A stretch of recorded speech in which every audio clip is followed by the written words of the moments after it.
আমার বঙ্গবন্ধু আমাকে শেখায় ন্যায্যতা, ধর্মনিরপেক্ষতা, আপোষহীনতা আর সাহসিকতা। 1972 সালের 8 জানুয়ারির কথা।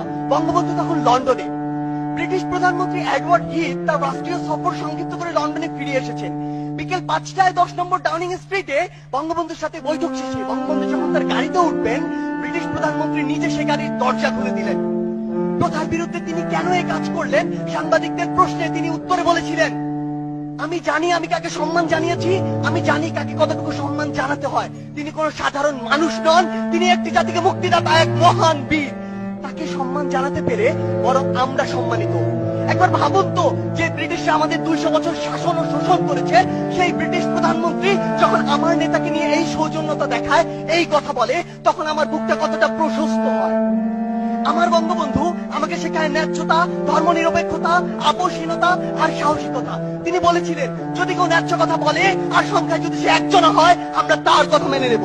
আমার বঙ্গবন্ধু বলেছিলেন, এই বাংলাদেশ হবে ধর্মনিরপেক্ষ দেশ, যেখানে ধর্ম নিয়ে কোনো ব্যবসা করা চলবে না। আমার বঙ্গবন্ধু মুচলেখা দিয়ে নিজের ছাত্রত্ব ফিরিয়ে নেননি, অন্যায়ের সাথে আপোষ করেননি।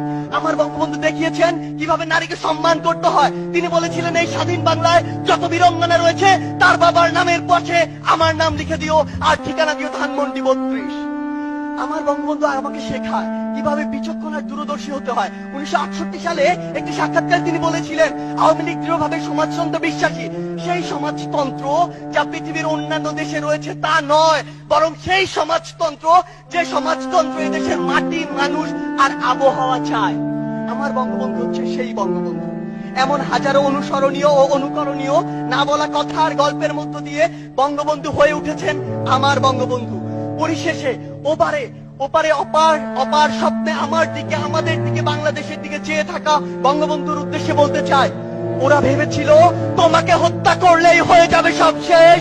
ভাবেনি ওরা বঙ্গবন্ধু মানেই বাংলাদেশ।